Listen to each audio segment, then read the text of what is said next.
So the first video we're going to focus in on is buying a home. There are several things when it comes to buying a home. Primarily, what I like to focus in on with my buyers is their wants and their needs.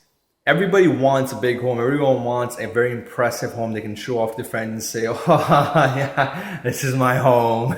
But what you really want to focus in on, and I do this with my buyers, is the needs. You want to bring in what you really need in a home. Especially if it's a brand new buyer, if it's a first time buyer, I ask them what you really need is a home you can afford. You don't want to be house poor, meaning you can buy $1 million home, but if you have to cut down on everything to pay for that home every month and not default on your mortgage, then that's not a home you want. You need to get a home you need. More importantly, you can live in comfortably. They're not going to stop making homes in Ontario. Buy a home you need, live in a few years, get used to the home ownership, and then move up in home ownership. That's the way you want to buy.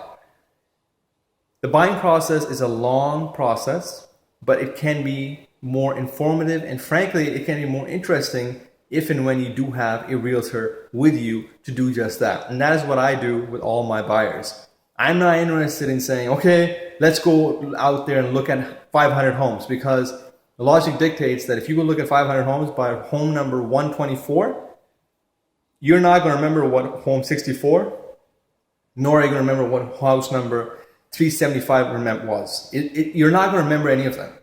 This is why it's important to have a realtor with the knowledge of the area who understands and is going to negotiate on your behalf to get the lowest price for the property you need in order to get you a home that you can live in for a long period of time. Now keep in mind, you can buy a home, fix it, and then resell it.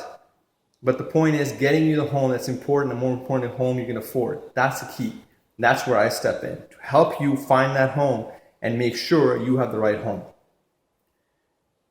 Now, I can go down the list of the numerous amount of things that can go on a buyer's situation. But I encourage all of you to send me a sort of a message. I believe it should be again down there somewhere on the message board. Send me a message, send me an email saying, hey, look, I want to find out what happens in this situation, or how can you help me? Better yet, send me whatever you need to know and we can talk about it. And if you're looking to sell or you're looking to buy, give me a call, let me come over, let me tell you exactly in person the steps. And if you want to hire me as your realtor, you're welcome to do so. And keep one thing in mind, I am working for you. You are not working for me. So if I'm not doing my bargain to make sure you are getting the best service as a realtor, best service from a realtor than me, you can, as Donald Trump says it, you're fired. Okay? So keep that in mind. If you have questions, if you want to sit down and discuss, let's meet at Starbucks, let's talk this over and find out exactly what your particular situation is. So like I said, this is probably video number 2, I imagine. Let me know what you think, what you want me to talk about, and we can sort of do this again. Thank you again for watching, and look forward to your messages. Thank you.